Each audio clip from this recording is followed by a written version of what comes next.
സ്വാഗതം. കാണാത്തതും കേൾക്കാത്തതും.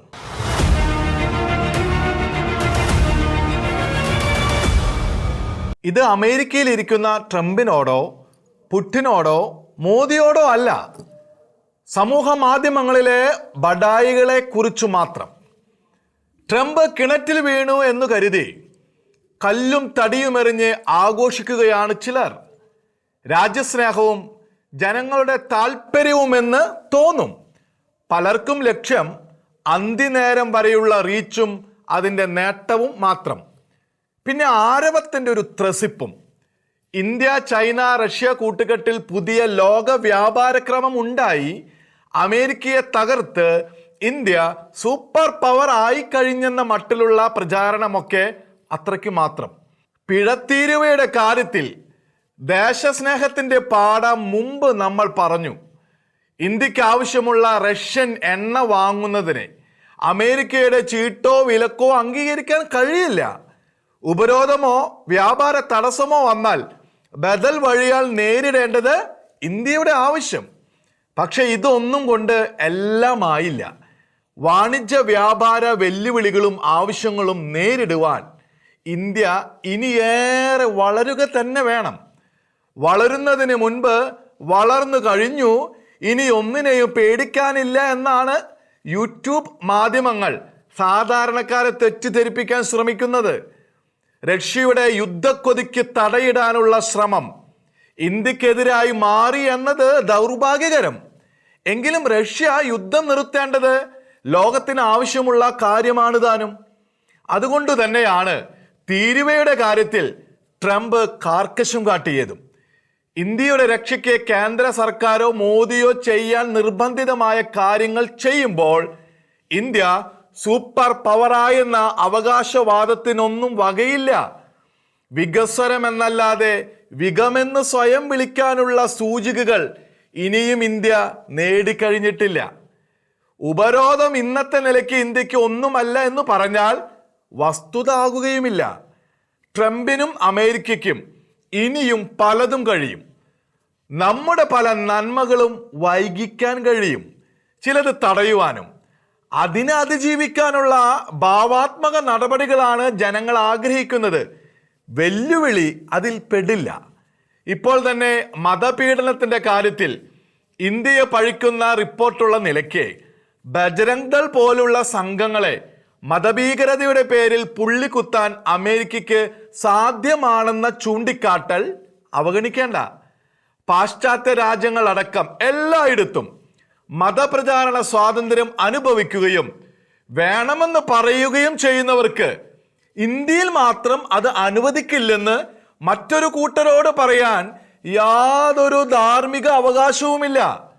അത് ലോകം അംഗീകരിക്കുകയുമില്ല. എല്ലാ കാര്യത്തിലും അമേരിക്ക ശരിയാണ് എന്നല്ല അതിനർത്ഥം. അവർ പലതിനും പ്രാപ്തരാണ് എന്ന് മാത്രം. ട്രംപിന്റെ നീക്കം സംബന്ധിച്ച് ഇന്ത്യ ശരിയാണ് എന്നതിനർത്ഥം ഇന്ത്യ എല്ലാ കാര്യത്തിലും പ്രാപ്തമാണ് എന്നല്ല. സൂചിപ്പിച്ചതുപോലുള്ള സംഘനിരോധനങ്ങൾ ഉണ്ടായാൽ ആർക്കൊക്കെ അതിൻ്റെ പേരിൽ അമേരിക്കൻ മോഹങ്ങൾ പെട്ടിയിൽ അടച്ചു പൂട്ടേണ്ടി വരുമെന്ന് അനുഭവിച്ചറിയേണ്ടി വരും. എല്ലാ രാജ്യങ്ങളും ആവശ്യമായ എല്ലാ ഉൽപ്പന്നങ്ങളുടെയും കാര്യത്തിൽ പൂർണ്ണ സ്വയം പര്യാപ്ത നേടണം എന്നതൊക്കെ ഉട്ടോപ്യൻ സങ്കല്പം. മൂലകങ്ങളുടെയും എല്ലാവിധ വിഭവങ്ങളുടെയും ആഗോള വിതരണം പ്രകൃതി നടത്തിയിട്ടുള്ളത് ഇന്ന് കാണുന്ന രാജ്യാതിർത്തികൾക്കുള്ളിൽ സ്വയം പര്യാപ്തത കൈവരിക്കാവുന്ന വിധത്തിലല്ലല്ലോ.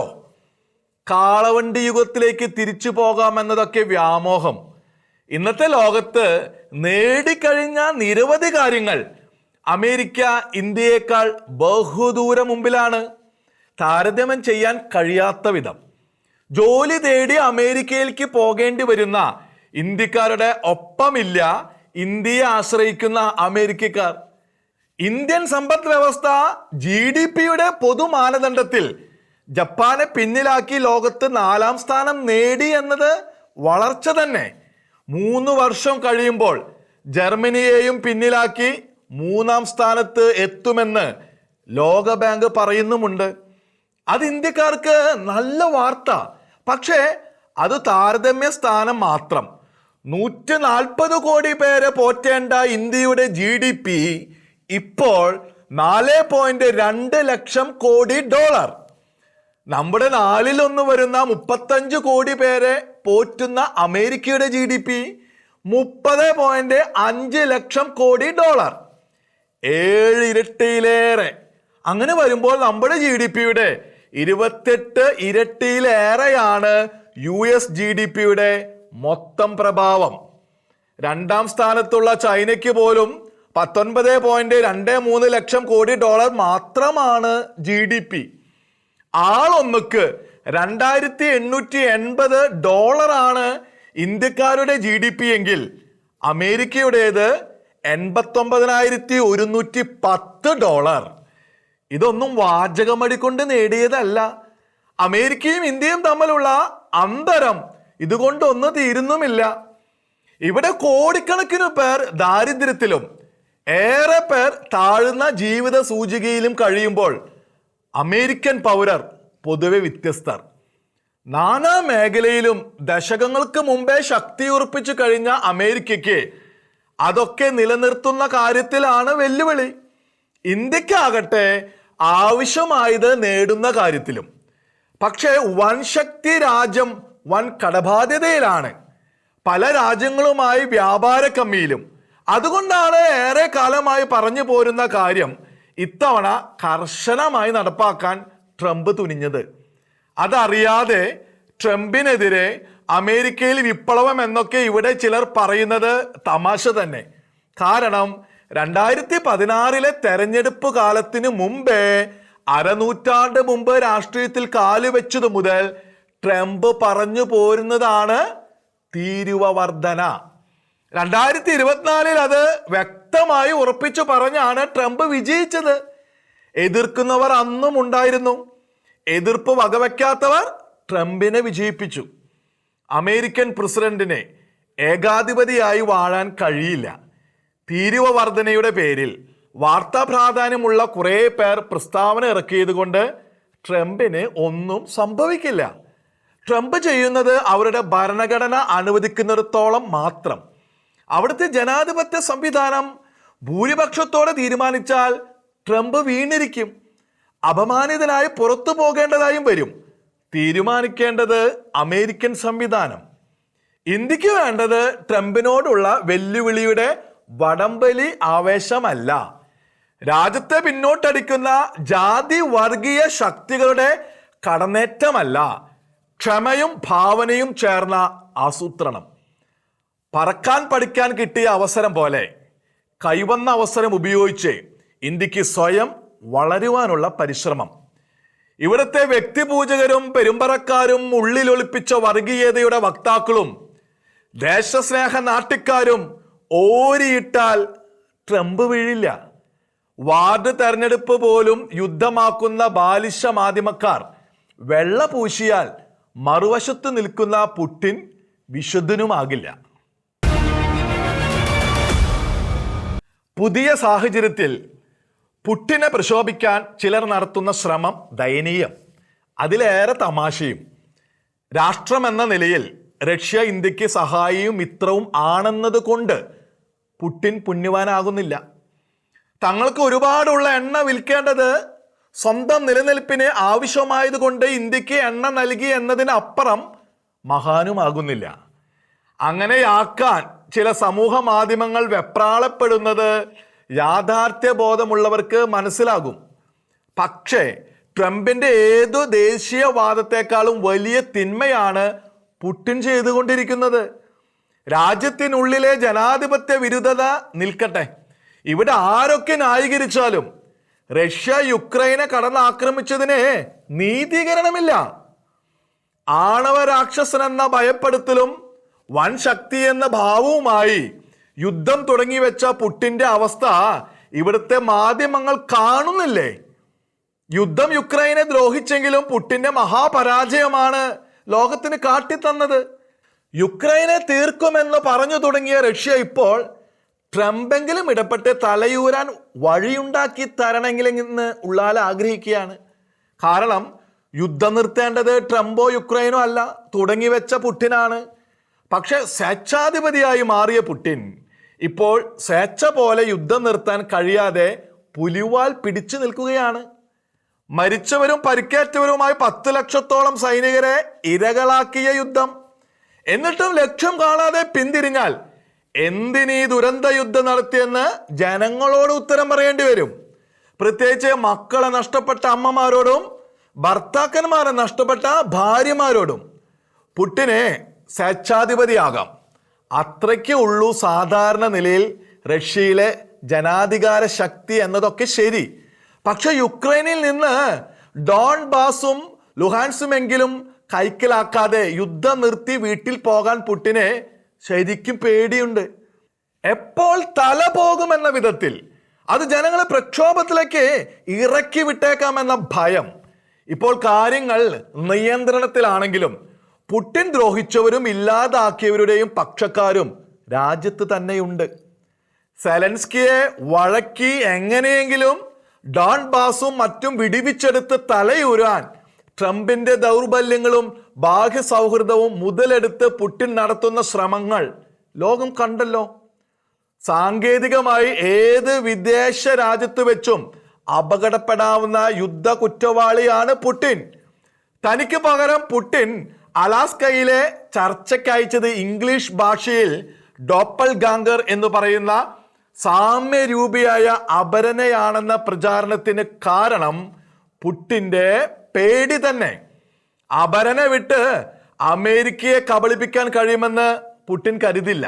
പക്ഷെ അപരനെ സ്വീകരിച്ച് ലോകത്തെ കബളിപ്പിക്കാൻ പുടിനും ട്രംപിനും ഒരുമിച്ച് ചേർന്ന് തീരുമാനിച്ചാൽ സാധിച്ചേക്കുമെന്ന് മാത്രം.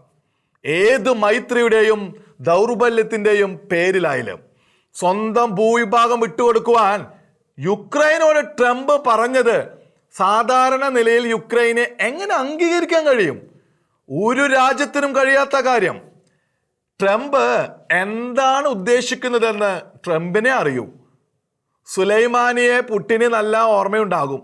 2020 ബാഗ്ദാദ് വിമാനത്താവളത്തിന് സമീപം വെച്ച് ട്രംപ് അയപ്പിച്ച ഡ്രോൺ തീർത്തു കളഞ്ഞ ഇറാന്റെ മേജർ ജനറൽ ഖാസിം സുലൈമാനിയെ. അങ്ങനെ ഒരു ഡ്രോണിനെ പുടിനെ പേടിയില്ലെന്ന് കരുതേണ്ട. സാധ്യത വിരളമായാലും സ്വേച്ഛാധിപതികൾ എപ്പോഴും ഭയത്തിന്റെ നിഴലിലാണെന്നത് ലോക വസ്തുത. അമേരിക്കൻ ഉപരോധം റഷ്യയെ ഏറെ പ്രതികൂലമായി ബാധിച്ചു. അതിനൊപ്പം യുദ്ധത്തിന്റെ നേരിട്ടുള്ള ഫലത്താലും റഷ്യക്ക് സാമ്പത്തിക തളർച്ചയുണ്ട്. എന്നാൽ അതിനതിജീവിച്ച് യുദ്ധശാഠ്യത്തിൽ തുടരാൻ റഷ്യക്ക് അവസരം നൽകുന്നത് ഇന്ത്യയും ചൈനയും നടത്തുന്ന എണ്ണവാങ്ങൽ ആണെന്നത് പരോക്ഷ വസ്തുത. അങ്ങനെ സാമ്പത്തിക ജീവൻ പിടിച്ചു നിർത്തുന്ന പുടിനും ഒപ്പം ചൈനയ്ക്കും കൈകൊടുത്ത് ഇന്ത്യ ബദൽ ലോക വ്യാപാര ക്രമം ഉണ്ടാക്കുമെന്നത് പ്രതീക്ഷയാണെങ്കിൽ നല്ലത് തന്നെ. കടന്ന പ്രതീക്ഷയെന്ന് വിളിക്കാനാകൂ എന്ന് മാത്രം. റഷ്യയുടെ കാര്യം റഷ്യക്ക് അറിയൂ എന്നത് ഒന്നാമത്തെ കാര്യം. ചൈനയുടെ ഉദ്ദേശവും ലക്ഷ്യവും എന്തെന്നത് അടുത്ത കാര്യം. എത്രയിടം വരെ ചൈനയെ വിശ്വസിക്കാമെന്നതും. രാജ്യ താല്പര്യം നോക്കി ബദൽ വഴികൾ തേടിയ മോദിയുടെ ഗവൺമെന്റ് ശബ്ദഘോഷക്കാർ പറയുന്ന ഭാഷ സംസാരിച്ചിട്ടില്ല. വെല്ലുവിളിയുടെ ഭാവവും സർക്കാരിനില്ലെന്ന് കരുതുന്നതാണ് യുക്തിസഹം. കാരണം കരക്കിരുന്ന് കപ്പലോട്ടുന്നവർക്കല്ല, ഭരിക്കുന്നവർക്കാണല്ലോ രാജ്യത്തിന്റെ അവസ്ഥ നന്നായി അറിയാവുന്നത്.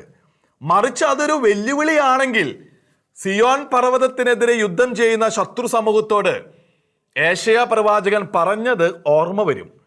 ഭക്ഷിക്കുന്നതായി സ്വപ്നം കണ്ടിട്ട് ഉണരുമ്പോൾ വിശക്കുന്നവനെ പോലെ ആകുക. കുടിക്കുന്നതായി സ്വപ്നം കണ്ടിട്ട് വരണ്ട തൊണ്ടയുമായി ഉണരുന്നവനെ പോലെ ആകുക. രണ്ടും വിഷമകരമല്ലേ? അനിഷ്ടം തോന്നുന്ന സകല രാജ്യങ്ങളെയും വെല്ലുവിളിക്കുന്ന മാധ്യമ ബാലിശക്കാരുടെ ആരവം വേറെ, സ്വന്തം തൊഴുത്ത് ഏറെ വൃത്തിയാക്കാനുണ്ടെന്ന് തിരിച്ചറിയുന്ന ഭരണാധികാരികളുടെ വഴികൾ വേറെ. അവ അങ്ങനെയാണ്, അല്ലെങ്കിൽ ആകണം. അന്താരാഷ്ട്ര കോടതിയെ ഹമാസിന്റെയും ഇസ്ലാമിക തീവ്രവാദികളുടെയും കച്ചേരിയാക്കിയ കൂടുതൽ ജഡ്ജിമാർക്ക് അമേരിക്കൻ ഉപരോധം. ഇസ്രായേൽ മാത്രമല്ല, വകതിരിവുള്ള ആരും ഈ നടപടിയെ ശരിവെക്കും.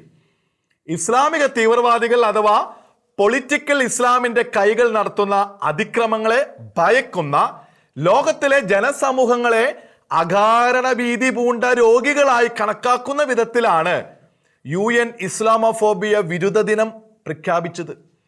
അതൊക്കെ കഴിഞ്ഞാണ് ഒക്ടോബർ 7 ഹമാസ് ഭീകരതയ്ക്ക് തിരിച്ചടി നൽകുന്ന ഇസ്രയേലിനെതിരെ നീതിമാന്യന്മാർ ഭാവിച്ച് ICC ജഡ്ജിമാർ പണി തുടങ്ങിയത്. സ്വന്തം രാജ്യത്തിന്റെയും ജനങ്ങളുടെയും സംരക്ഷണത്തിനായി ഗതികെട്ട യുദ്ധത്തിനിറങ്ങിയ ഇസ്രായേലിനെ ദ്രോഹിക്കാനായിരുന്നു അന്താരാഷ്ട്ര കോടതിയിലെ ജഡ്ജിമാർക്ക് തിടുക്കം. ഇപ്പോഴും അവരുടെ ഇടപെടലുകൾ അങ്ങനെ തന്നെ. കഴിഞ്ഞ വർഷം നെതന്യാഹുവിനെ യുദ്ധകുറ്റവാളിയാക്കി ICC അറസ്റ്റ് വാറന്റ് പുറപ്പെടുവിച്ചു. ICCയുടെ നിശ്ചയവും തീട്ടൂരവും തള്ളിക്കളഞ്ഞ അമേരിക്കയും ഇസ്രായേലും ഹമാസ് പ്രണയിനികളെ കച്ചേരിയെ ഗൗനിക്കുന്നേയില്ല. അവരുടെ തീട്ടൂരം ബാധകമാകുന്ന അംഗങ്ങളുടെ പട്ടികയിൽ ഈ രാജ്യങ്ങൾ ഇല്ലാതാനും. എന്നിട്ടും ഇസ്രായേലിനെയും അമേരിക്കയെയും കുറ്റവാളികളാക്കി ഇസ്ലാമിക തീവ്രവാദികൾക്കും പൊളിറ്റിക്കൽ ഇസ്ലാമിന്റെ ഇപ്പോഴത്തെ തലതൊട്ടപ്പന്മാർക്കും കാഴ്ചക്കുലയായി സമർപ്പിക്കാനാണ് ICC ജഡ്ജിമാരുടെ തിടുക്കം. അത്തരക്കാർക്ക് അമേരിക്ക കൊടുത്ത നല്ല പണിയാണ് അവരുടെ അമേരിക്കയിലെ സ്വത്തും അക്കൗണ്ടും മരവിപ്പിച്ച നടപടി. എന്തിനാ ഇക്കൂട്ടർ അമേരിക്കൻ ജനതയും സമൂഹവും പടുത്ത നേട്ടങ്ങൾ അനുഭവിക്കാൻ അവിടേക്ക് കുടിയേറുന്നു എന്ന് ചോദിക്കേണ്ട. ഇവിടുത്തെ ഹമാസ് പ്രണയിനികൾക്കും അമേരിക്ക തന്നെയാണല്ലോ സ്വപ്നഭൂമി. അവരുടെ കണ്ണിലെ കുറ്റകൃത്യങ്ങളെല്ലാം ചെയ്തു കൂട്ടിയ അമേരിക്ക യൂറോപ്പിലെ നിരവധി പാഠങ്ങൾ കണ്ടിട്ടും സ്വന്തം രാജ്യത്ത് മതാധിനിവേശക്കാർ കാട്ടിക്കൂട്ടുന്ന അതിക്രമം കണ്ടിട്ടും പാഠം പഠിക്കാതെയാണ് ഫ്രാൻസിൽ നിന്ന് വരെയുള്ള ജഡ്ജി വേഷക്കാർ ഇത്തരം വിധികൾ പുറപ്പെടുവിക്കുന്നത്. അതിന് പ്രത്യേകിച്ച് ഫലമൊന്നും ഇല്ലെന്നത് വേറെ കാര്യം. പക്ഷേ ഇത്തരം വിധികളെ പുറങ്കാൽ കൊണ്ട് തള്ളാനും ഇക്കൂട്ടം ICC ജഡ്ജിമാരെ ഉപരോധം കൊണ്ട് കൈകാര്യം ചെയ്യാനും അമേരിക്കൻ ഗവൺമെന്റ് ഇല്ലായിരുന്നെങ്കിൽ ലോകത്ത് പൊളിറ്റിക്കൽ ഇസ്ലാം എത്രയും കൂടി വിളയാടുമായിരുന്നുവെന്ന് ചിന്തിക്കാൻ ഈ സംഭവങ്ങൾ ഉപകരിക്കും. കാണാത്തതും കേൾക്കാത്തതും അടുത്ത ആഴ്ച ഇതേ സമയം.